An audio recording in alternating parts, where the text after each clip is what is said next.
నల్గొండలో జరుగుతున్న తెదేపా వామపక్షాల రాజకీయ సమ్మేళనాన్ని ఇప్పుడు ప్రత్యక్షంగా చూద్దాం. వ్యతిరేకంగా ఓటేసిన వ్యక్తుల్ని ఇటీవల కాలంలో డిస్క్వాలిఫై చేశారు, అనర్హులుగా ప్రకటించారు. మన పార్టీలో కూడా ఒక అభ్యర్థిని ఎంపీని అనర్హులుగా ప్రకటించిన పరిస్థితి మీరు చూస్తున్నారు. కాంగ్రెస్ పార్టీకి అధికారం కావాలి, విలువలు ఏమైనా పర్వాలేదు, అవినీతి అయినా పర్వాలేదు, ఎంపీల్ని బజార్లో పశువుల కంటే హీనంగా కొని ఆ రోజు కాంగ్రెస్ పార్టీ గెలిచి అధికారాన్ని నిలబెట్టుకునేది తప్ప ఇంకోటి కాదు. మేము ఒకటే చెప్పాం, మీరు ఈ విధంగా చేసినప్పుడు జాతీయ స్థాయిలో తప్పకుండా మూడో ప్రత్యామ్నాయాన్ని ఏర్పాటు చేస్తామని ఆ రోజు చెప్పాం. కమ్యూనిస్ట్ పార్టీలు కానీ, తెలుగుదేశం పార్టీ కానీ, అదే మరి మాయావతి, దేవగౌడ ఇలాంటి పార్టీలన్నీ కలిసి ముందుకు పోయాం. నేను ఒకటే మీరు గుర్తుపెట్టుకోవాలి, ఎన్నికల కంటే ముందా, ఎన్నికల్లోన, ఎన్నికల తర్వాతన మూడో ఫ్రంట్ ఉంటుంది. అసలు ప్రత్యామ్నాయం కాంగ్రెస్ కాదు, బీజేపీ కాదు, కమ్యూనిస్టులు, తెలుగుదేశం పార్టీ, మాయావతి తప్ప ఇంకోటి లేదని చెప్పి కూడా నేను మీకు తెలియజేసుకుంటున్నాను. ఇది జరిగి తీరుతుంది. జాతీయ స్థాయిలో ప్రకాష్ కారత్ గారు కానీ, అదే మరి బర్ధన్ గారు కానీ ఈ ప్రయత్నాలు చేస్తున్నారు. ఆ ప్రయత్నాల్లోనే భాగంగా ఇటీవల ఏఐడిఎంకేలో కూడా ఏఐడిఎంకేతో తమిళనాడులో కూడా పొత్తులు పెట్టుకున్నారు. ఇది శుభ పరిణామం అని చెప్పి కూడా నేను మీకు తెలియజేసుకుంటున్నాను. ఇటీవల 5 రాష్ట్రాల్లో ఎన్నికలు జరిగాయి, మీరు చూశారు. బీజేపీని అక్కడ ప్రజలు ఎన్నుకోలేదు, కాంగ్రెస్ పార్టీకి ఓట్లు వేయలేదు, వేరే ప్రత్యామ్నాయం లేదు కాబట్టి వీలుగానే పరిస్థితిలో వీళ్ళకి ఓట్లేశారు తప్ప ఇంకోటి కాదని చెప్పి కూడా నేను మీకు తెలియజేసుకుంటున్నాను. ఆ విధంగా జాతీయ స్థాయిలో మనం ఒకసారి చూస్తే కాంగ్రెస్ ప్రభుత్వం, యూపీఏ గవర్నమెంట్ వచ్చిన తర్వాత మీరు ఒక్కసారి ఆలోచించండి, రాజకీయ చైతన్యానికి మారుపేరు ఈ నల్గొండ జిల్లా.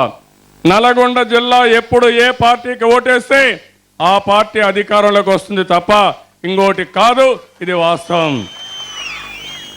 ఈ జిల్లాలో రేపు ముగ్గురు కలిసిన తర్వాత కాంగ్రెస్ నాయకుల గుండెల్లో రైళ్లు పరిగెత్తున్నాయి. కొంతమంది ఎంపీలు ఆలోచిస్తున్నారు, ఎక్కడికి పోవాలో దిక్కు తెలియకుండా ఢిల్లీకే పరిమితం అవుదామా, లేకుంటే మహబూబ్నగర్కి వెళ్ళిపోదామా, లేకపోతే చేవేళ్ళకి వెళ్ళిపోతామని ఆలోచిస్తున్నారు తప్ప ఇక్కడ పోటీ చేసే ధైర్యం వాళ్ళకి లేదు. కాంగ్రెస్ నాయకులు ఆలోచిస్తున్నారు, వీళ్ళందరూ కలుస్తున్నారు, ఇంకా ఓటమి ఖాయం. దీపం ఉండంగానే ఇల్లు చక్కదిద్దుకున్నట్టు ఎవరి పాటికి వాళ్ళు బిజీగా ఉన్నారు డబ్బులు సంపాదనలో తప్ప ఇంకోటి కాదు. నేను ఒకటే మిమ్మల్ని కోరుతున్నాను, ఈరోజు జాతీయ స్థాయిలో కాంగ్రెస్ యూపీఏ కూటమి పూర్తిగా విఫలమైంది. లా అండ్ ఆర్డర్లో ఫెయిల్ అయ్యారు. 21 చోట్లలో బాంబు బ్లాస్ట్ జరిగాయి, టెర్రరిస్ట్ యాక్టివిటీ జరిగాయి. నేను అడుగుతున్నా, ఎందుకు కంట్రోల్ చేయలేకపోయారని. కానీ కంట్రోల్ చేసే పరిస్థితులు లేరు. మొన్న ముంబైలో చాలా భయంకరంగా జరిగింది. అది చూసిన తర్వాత ప్రపంచం మొత్తం స్పందించే పరిస్థితి వచ్చింది. దానిపైన అక్కడ ముఖ్యమంత్రిని మార్చారు. అది ఒకసారి మనం చూస్తే చాలా దారుణం. ముంబైలో ఎలాంటి కాంగ్రెస్ నాయకులు ఉన్నారంటే, ముంబైలో దాడులు జరుగుతూ ఉంటే ఆ ముఖ్యమంత్రి ఆ సీన్స్ అన్ని షూటింగ్కి చాలా బ్రహ్మాండంగా ఉంటాయని ఆయన్ని కొడుకుని డైరెక్టర్ రామ్ గోపాల్ వర్మని అక్కడ తీసిపోయాడంటే లా అండ్ ఆర్డర్ కంట్రోల్ చేయడానికి కాదు, ఆ సీన్లన్నీ ఉపయోగించుకుని సినిమాలు ఆయన కొడుకుని పెట్టి తీసుకోవచ్చని వీళ్ళు అక్కడికి పోయారంటే ఇలాంటి వాళ్లే కాంగ్రెస్ నాయకులు తప్ప ప్రజల ప్రాణాలు కాపాడలేరు. అది వీళ్ళకి సాధ్యం కాదు. 21 సంఘటన జరిగితే కేంద్ర హోంమంత్రిని మార్చారు, అంతవరకు మార్చలేదు. దీన్ని బట్టి అర్థమయ్యేది, వీళ్ళు లా అండ్ ఆర్డర్ మెయింటైన్ చేయలేరు, ప్రజల ప్రాణాలు కాపాడలేరు, ప్రజల ఆస్తుల్ని కాపాడలేరు, టెర్రరిస్టులు పోరాడే శక్తి కాంగ్రెస్ పార్టీకి లేదని చెప్పి కూడా నేను మీకు తెలియజేసుకుంటున్నాను. దానిపైనే మనం స్పష్టంగా చెప్పాం. ఇంకో పక్కన మీరు చూస్తే రాఘవులు గారు చాలా చక్కగా చెప్పారు, ఆదాయం పెరిగింది, మామూలుగా కాదు. ఈరోజు ప్రపంచం మొత్తం కూడా ఆదాయం పెరిగినప్పుడు మన దేశంలో కూడా ఆదాయం బాగా పెరిగింది. ఒకప్పుడు తెలుగుదేశం పార్టీ నేను ముఖ్యమంత్రిగా ఉన్నప్పుడు 8,000 కోట్ల రూపాయల ఆదాయం. మనం అనేక అభివృద్ధి కార్యక్రమాలు ప్రారంభిస్తే 25,000 కోట్లకు పెరిగింది. అదే ఈ 4 సంవత్సరాల్లో 70,000 కోట్లు పెరిగింది.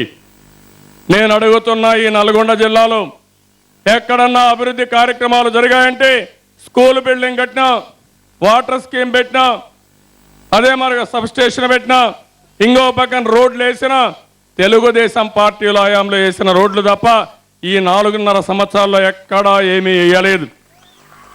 నేషనల్ హైవే 9 ఉంది. ఈరోజు సుధాకర్ రెడ్డి గారు, మా జిల్లా నాయకులు, తెలుగుదేశం పార్టీ అధ్యక్షులు కానీ, సిపిఎం సిపిఐ అందరూ కూడా ఆ రోడ్లో ఎన్నో ఆందోళన చేశారు. ఆ రోజే మనం నిర్ణయించాం, విజయవాడ నుంచి 60 కిలోమీటర్లు 4 లేన్ రోడ్ వేసాం. హైదరాబాద్ నుంచి చౌటుప్పల వరకు 4 లేన్ వేసి ఆ రోజే మొత్తం రోడ్ అంతా కూడా 4 లేన్ రోడ్డు వేయించాలనుకున్నాం. నాకు ఎంత బాధ వేస్తుందంటే ఇటీవల అమెరికా నుంచి ఒక వ్యక్తి నా దగ్గరికి వచ్చాడు, ఎన్ఆర్ఐ వచ్చాడు.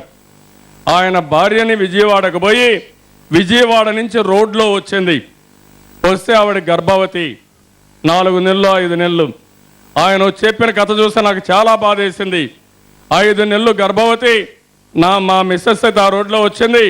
వచ్చిన తర్వాత ఆ రోడ్లో ఈ రోడ్డు పరిస్థితి గుంతలు చూసిన తర్వాత ఎక్కడికక్కడ ఇదే ఆమె కడుపులో ఉండే బేబీ డిస్లోకేట్ అయ్యింది. ఆవిడ అమెరికాకు పోవాలని డాక్టర్లు చెప్పారు. ఇక్కడ మీకు డెలివరీ అయ్యే వరకు అమెరికాకు పోలేరు, విమాన ప్రయాణం చేయలేరు, మీ బిడ్డ క్షేమంగా ఉండాలంటే డెలివరీ వరకు ఆవిడని ఇక్కడనే పెట్టమని ఆ హస్బెండ్కి చెప్పే పరిస్థితి వచ్చింది. దీనికంటే ఉదాహరణ ఏం కావాలో మీరే ఆలోచించాల్సిందిగా నేను మిమ్మల్ని కోరుతున్నాను. ఒకప్పుడు రోడ్లన్నీ ఇక్కడే ఉంది. అద్దంకి మన నార్కట్పల్లి రోడ్డు పక్కనే ఇక్కడనే పోతుంది. ఆ రోడ్డు పోయింది. ఎక్కడ కూడా రోడ్లన్నీ పతనావస్థలకు వచ్చే పరిస్థితి వచ్చాయి. ఇది కాంగ్రెస్ పార్టీ పుణ్యం అని చెప్పి కూడా నేను మీకు తెలియజేసుకుంటున్నాను. ఇంకో పక్కన ఈరోజు యూపీఏ గవర్నమెంట్ కూడా 2,40,000 కోట్ల రూపాయల ఆదాయం 6,10,000 కోట్లకు పెరిగింది. ఆదాయం పెరిగింది, సమస్యలు పరిష్కారం అయినాయని మిమ్మల్ని అడుగుతున్నాం. మీరు ఒకసారి ఆలోచించాలి. ఇదే జిల్లాలో బత్తాయి రైతులు ఉన్నారు. నేను మీకోసం వచ్చినప్పుడు నా దగ్గరికి వచ్చారు. ముఖ్యమంత్రికి అనేక సార్లు చెప్పారు, 2,50,000 ఎకరాల్లో బత్తాయి తోటలు వేశారు. ఈరోజు 10,000 14,000 ఖర్చు పెడుతున్నారు. ఖర్చు పెడితే ఖర్చులకు కూడా రావడం లేదు. రైతులు ఆత్మహత్యలు చేసుకునే పరిస్థితి వచ్చింది. వాళ్ళు అడిగింది, మా జిల్లాలో ఒక బత్తాయి జ్యూస్ ఆరెంజ్ జ్యూస్ కోసం ఫ్యాక్టరీ పెట్టించండి, మినిమం మద్దతు ధర ఇవ్వండి, మేము కోలుకునే వరకు గవర్నమెంట్ సహకరించమని కోరుకుంటే ఇంతవరకు సహకరించే పరిస్థితి లేదు. ఇది చాలా అన్యాయం. ఇలాంటివి మీరు చూస్తే అన్ని పంటలకు మద్దతు ధర రావడం లేదు. మద్దతు ధర ఇవ్వాలంటే వీళ్ళకి ఏమాత్రం కూడా మనసొప్పే పరిస్థితి లేదు. ఇంకో పక్కన మీరు ఒకసారి ఆలోచిస్తే ఈరోజు కేంద్రానికి ఆదాయం పెరిగింది. స్వామినాథన్ కమిటీ వేశారు. రైతులు ఇబ్బందుల్లో ఉన్నారు. ఆ ఇబ్బందుల నుంచి ఏ విధంగా అధిగమించాలి, రాబోయే రోజుల్లో ఆహార ధాన్యాల కొరత వస్తుంది, కొరత లేకుండా ఉంటే ఏం చేయాలో, రైతులు బాగుండాలని రైతుల కోసం వ్యవసాయం కోసం మొత్తం స్వామినాథన్ కమిటీ రిపోర్ట్ ఇచ్చారు. ఆయన రిపోర్ట్ ఇచ్చి 2 సంవత్సరాలు అయింది. చాలా స్పష్టంగా రికమెండేషన్లు ఇచ్చారు. నేను అడుగుతున్న కేంద్ర ప్రభుత్వాన్ని ఎందుకు అమలు చేయలేకపోయారో చెప్పాల్సిన అవసరం ఉంది.